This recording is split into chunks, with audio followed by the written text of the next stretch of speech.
the Lord. ప్రభునందు ప్రియమైన సహోదరి సహోదరులారా, Today's verse for our meditation is taken from the book of Deuteronomy, 1st chapter, verse 30.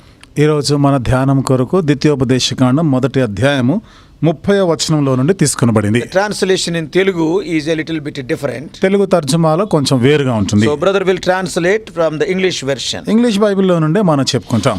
The Lord your God, he shall fight for you. నీ దేవుడైన యెహోవా నీ పక్షంగా యుద్ధము చేయును. These are the words which Moses spoke to all Israel on the east side of Jordan river in the wilderness. ఈ మాటలు మోషే ఇశ్రాయేలు ప్రజలు అనగా యొర్దానుకి తూర్పు భాగమున ఉన్న వారితో చెప్పిన మాటలు. When they were there in the east side of Jordan river in the wilderness, వారు అరణ్యములో యొర్దానుకి ఈవల ఇటువైపుగా ఉన్నప్పుడు మోషే ఈ మాటలు వారితో చెప్పాడు. So at this point Israelites were camped in the great plains of Moab. ఈ సమయంలో వారు మోయాబు మైదాన ప్రాంతాల్లో ఉన్నారు. They were able to see across the river Jordan the promised land. వారు యొర్దాను నది తీరము నుండి వాగ్దాన దేశమును చూశారు. This was the land of Canaan that God promised them centuries ago. ఇది శతాబ్దాలకు ముందు దేవుడు వాగ్దానం చేసిన కనాను దేశం. They had come through a long difficult journey from Egypt. ఐగుప్తు నుండి ఎంతో సుదీర్ఘమైనటువంటి కష్టతరమైన ప్రయాణం చేసి వచ్చినారు. And essentially the book of Deuteronomy is a series of sermons preached by Moses to Israel. ద్వితీయోపదేశకాండం అంతా కూడా మోషే ఇశ్రాయేలు ప్రజలకి ఎన్నో వర్తమానాలు సందేశాలు ఇచ్చినది. And he preached with a heavy and passionate heart. ఆయన ఎంతో భారభరితమైన ఆసక్తికరమైన హృదయంతో వారికి మాటలు చెప్పినారు. There are two reasons for his heavy heart. ఆయన భారభరితమైన హృదయంతో ఉండేదానికి రెండు కారణాలు. Firstly, మొదటిది, his heart was heavy because he knew that he would not enter the promised land of Canaan with the Israelites. తాను వాగ్దానం చేయబడిన కనాను దేశంలోనికి ఇశ్రాయేలీలతో పాటు వెళ్ళడం లేదు అన్న సంగతి ఒకటి తన హృదయంలో భారం. And the reason, అదే కారణం. and his disobedience to God at Meribah, Meribah యొద్ద దేవునికి అవిధేయుడైన కారణాన్ని బట్టి. it is recorded in the book of Numbers chapter 20 first 13 verses. సంఖ్యాకాండం 20వ అధ్యాయం మొదటి 13 వచనాల్లో ఆ విషయాలు రాయబడ్డాయి. So it meant that he would not see the Israelites marching into the promised land crossing river Jordan. ఇక వారు యొర్దాను నది దాటి వాగ్దాన దేశం వెళ్తున్నట్టుగా ఆయన చూడడు. He cannot be with them. ఆయన వారితో కూడా వెళ్ళలేడు. So that is the first burden in his heart. ఇది తన హృదయంలో ఉన్నటువంటి భారం. And secondly, his heart was passionate because he knew that if this new generation, a generation of faith, unlike the generation which perished in the wilderness, ఈ నూతన తరం అంటే అరణ్యంలో పూర్వకాలం ఉన్నటువంటి ఆ తరం వారు నశించిపోయినట్లు కాక ఇప్పుడు ఈ నూతన తరం గురించి ఆయన హృదయంలో ఒక ఆశ ఉండింది. And if these people also won't obey God, ఒకవేళ వీరు కూడా దేవునికి విధేయత చూపించకపోతే worried they also will perish. వాళ్ళు కూడా నశించిపోతారని ఎంతో బాధపడ్డాడు. So very passionately Moses was pleading Israel to choose life, not death due to rebellion. కాబట్టి తిరుగుబాటును బట్టి మరణమును కాక మీరు జీవమునే కోరుకోవాలనేటువంటి ఆసక్తి కలిగిన వాడుగా చెప్తున్నాడు ఇశ్రాయేలీయులకు. And he is pleading them. వారికి బ్రతిమాలుతున్నాడు ఆయన. Coming once again to the scenario in Deuteronomy 1. మరలా ద్వితీయోపదేశకాండం 1వ అధ్యాయంలో ఉన్నటువంటి ఆ సన్నివేశాన్ని చూస్తే Israel stood poised on the edge of the promised land. ఇశ్రాయేలీయులు వాగ్దాన దేశం యొక్క సరిహద్దుల్లోకి వచ్చారు. The entire rebellious generation had perished in the wilderness. తిరుగుబాటు చేసిన తరము వారందరూ కూడా అరణ్యంలోనే సంహరించబడ్డారు. Now their children and grandchildren are prepared to claim the inheritance. ఇప్పుడు వారి పిల్లలు వారి యొక్క మనవళ్ళు వాగ్దాన దేశంలో ప్రవేశించడానికి సిద్ధపడుతున్నారు. And they are preparing to claim the inheritance. ఆ స్వాస్థ్యమును స్వతంత్రించుకోవడానికి వారు సిద్ధపడతారు. And this is what God promised to their fathers. ఇది దేవుడు వారి పితరులతో చేసిన వాగ్దానం. So Moses wanted to remind all of them that had gone before. మోషే అంతకు ముందు వెళ్ళిన వారందరి గురించి జ్ఞాపకం చేయాలనుకుంటున్నాడు. And lead the people to renew their commitment to the covenant. ప్రజలని మరలా ఆ నిబంధనని నూతనపరచుకోవాలి అని కోరుతున్నాడు. As he spoke, ఆ విధంగా ఆయన చెప్పినప్పుడు he reminded the people that through their long journey in the wilderness, అరణ్యంలో సుదీర్ఘమైనటువంటి ప్రయాణం ద్వారా God had carried them as a father carries his son. దేవుడు తండ్రి తన కుమారుని మోసుకొని వచ్చినట్లుగా మిమ్మల్ని మోసుకొని వచ్చాడని జ్ఞాపకం చేస్తున్నాడు. God carries brothers and sisters us also.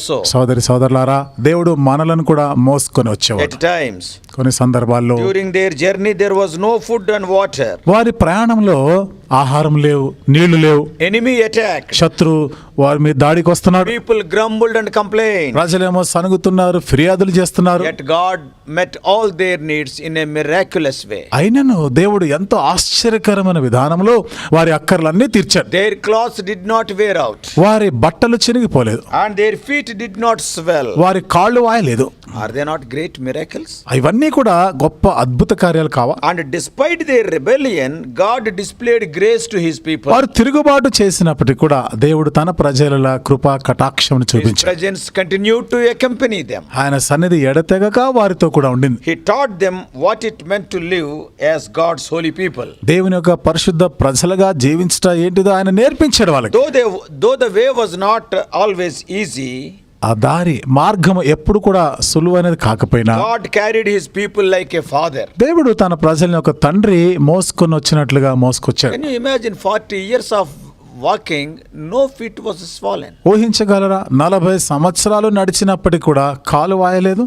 God carries us also. దేవుడు మనల్ని కూడా మోసుకొని వెళ్తాడు. Like Israel, we may not always recognize that God is carrying us. ఇశ్రాయేలీయుల వలె మనం కూడా అనేక పర్యాయాలు దేవుడు మనల్ని మోసుకొని వెళ్తున్నట్టుగా గుర్తించకపోవచ్చు. In the midst of our difficulties and struggles, we may not recognize his presence. మన కష్టాలు, పోరాటాల్లో ఆయన సన్నిధిని మనం గుర్తించకపోవచ్చు. Even when we don't sense God's presence, his loving care is all around us. దేవుని సన్నిధి మనతో కూడా ఉన్నదనే స్పర్శ మనకు లేకపోయినా దేవుడు అన్ని వేళలా మన గురించిన జాగ్రత్తలు తీసుకుంటున్నారు. I will tell an example. ఒక ఉదాహరణ In చెప్తాను. our houses, మన ఇళ్లలో when small children of, let it be 3, 4 or 5 years of age, when they are playing, చిన్నపిల్లలు 3, 4, 5 సంవత్సరాల వయసులో ఉన్నవారు ఆటలాడుకుంటున్నప్పుడు they do not know the dangers. అక్కడ ఉన్నటువంటి అపాయం ఏమిటో వాళ్ళకి They are తెలియదు, not experienced. వాళ్ళకి అంత అనుభవం లేదు. When these little children are ఈ playing, చిన్నపిల్లలు ఆడుకుంటున్నప్పుడు without their knowledge, the mother will always keep an eye on them. వారికి తెలియకుండానే తల్లి ఒక కన్ను వేసే ఉంటుంది. Why?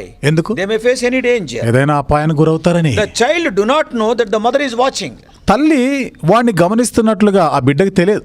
Yet it is true. అయినా అది సత్యమే. Same is with God. అదే దేవుడు కూడా మనతో అదే He చేస్తున్నాడు. sustains us with his power. తన యొక్క శక్తితో, తన యొక్క బలంతో మనల్ని ఆదుకుంటాడు He ఆయన. provides for us with his hand. తన యొక్క హస్తము చేత ఆయన మనకు అన్ని కూడా ఇస్తాడు ఆయన. At every moment, in every situation, ప్రతి క్షణము, ప్రతి పరిస్థితిలో కూడా God's presence is there. దేవుని సన్నిధి ఉంది. You may not see it. We may not see it. అది నువ్వు చూడకపోవచ్చు, నీకు కనబడకపోవచ్చు. He fights our battles. మన యుద్ధాలను చేస్తున్నాడు He ఆయన. goes before us. మనకి ముందుగా వెళ్తున్నాడు, Comes behind us. మన వెనక వస్తున్నాడు He will ఆయన. always be beside us. ఎల్లప్పుడూ మన ప్రక్కనే ఉంటున్నాడు. God is faithful. దేవుడు నమ్మదగినవాడు. If you are wandering today through your own wilderness, నీ యొక్క సొంత అరణ్యం అనే ఈ అనుభవంలో నువ్వు సంచరిస్తా ఉంటే, తిరుగులాడుతా ఉంటే, because of your disobedience, you will be wandering in your own wilderness. నీ యొక్క అవిధేయతను బట్టి నీవు కూడా నీ సొంత అరణ్యంలో నేను తిరుగులాడుతూ ఉంటావు. And in that wandering, you may not be recognizing his presence. ఆ విధంగా తిరుగులాడుతూ ఉండగా దేవుని సన్నిధిని నువ్వు గుర్తించకపోవచ్చు. But know that God is carrying you and caring for you. అయితే దేవుడు నిన్ను మోసుకొని వస్తున్నాడని,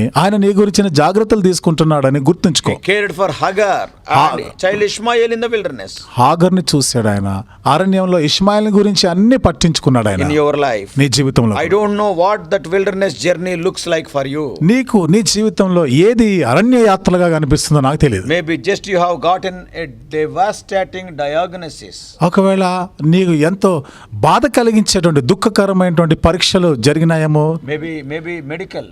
అది వైద్యపరమైంది తేలిందేమో. Oh, the doctor has diagnosed you and the report he has given to you is really devastating. Doctor పరీక్షించిన తర్వాత ఆ పరీక్షల గురించి నీకు చెప్పినప్పుడు నిజంగా నువ్వు కుప్పకూలిపోయే పరిస్థితి లాంటిది కావచ్చు. Or you may be suffering from a terminal disease. లేదా ప్రాణాంతకమైన వ్యాధితో నువ్వు బాధపడుతున్నావు. Maybe you are waiting for the long deferred dream, something you have dreamt and till today it is not fulfilled. లేదా ఎంతో కాలం క్రితం నువ్వు ఏదో కలగన్నావు, చాలా కాలం అయిపోయింది, ఇంకా నువ్వు అది నెరవేర్చబడడం లేదో. Or some of us, లేదా ఇంకా కొంతమంది, maybe we are weeping over a prodigal child in our family. మన కుటుంబంలో తప్పిపోయినటువంటి కుమారులు లాంటి వాళ్ళు ఉన్నారేమో, వాడిని బట్టి నీకు దుఃఖం ఉంది. Yeah, every child is not giving joy to the parents. ఇంటిలో ఉన్న పిల్లలందరూ కూడా తల్లిదండ్రులకు సంతోషాన్ని ఇవ్వలేరు. As a mother, you may be wrestling with the heartbreaks of motherhood. ఓ తల్లిగా నీ మాతృత్వాన్ని బట్టి హృదయం బద్దలైపోయిన స్థితిలో ఉన్నావు. Or you may be grieving at the loss of one you love.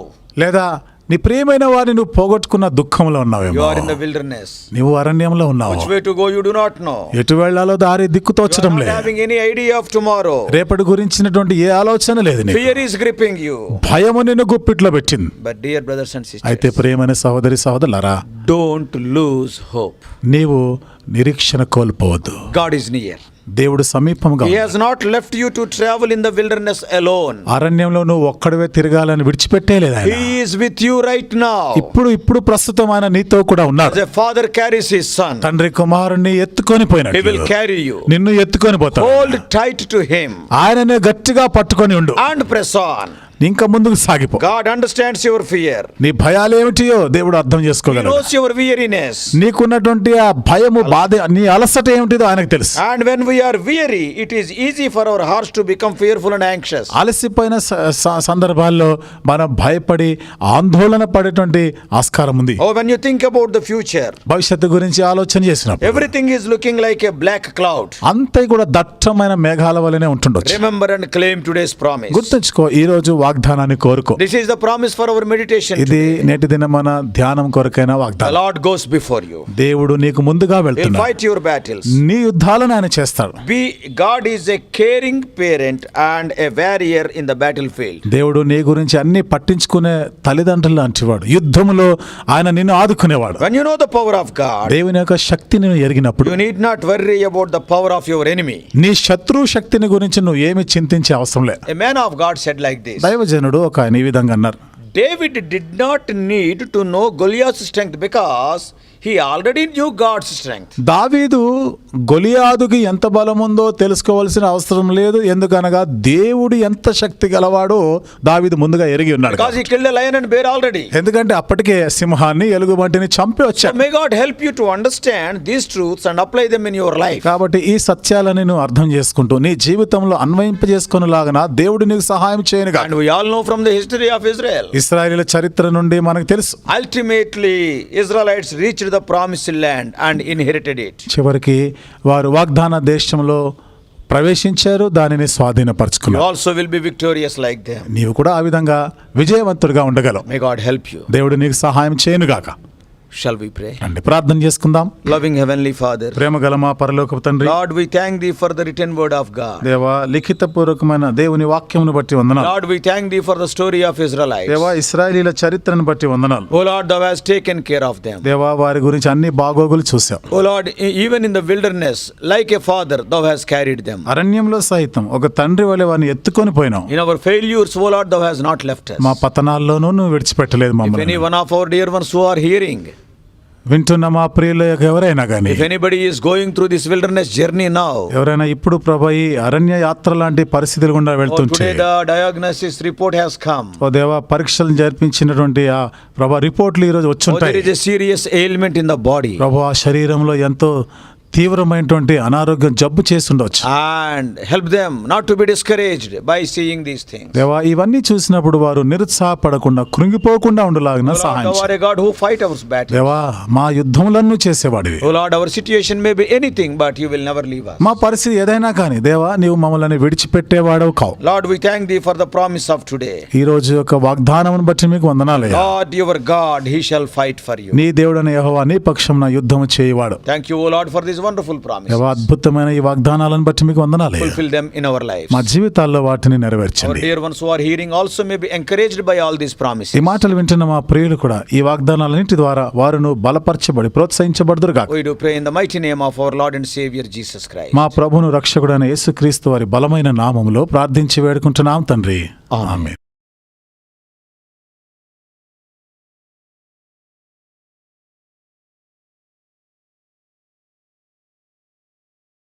God bless you all. Please subscribe for more spiritual messages on YouTube channel John Victor Hebron.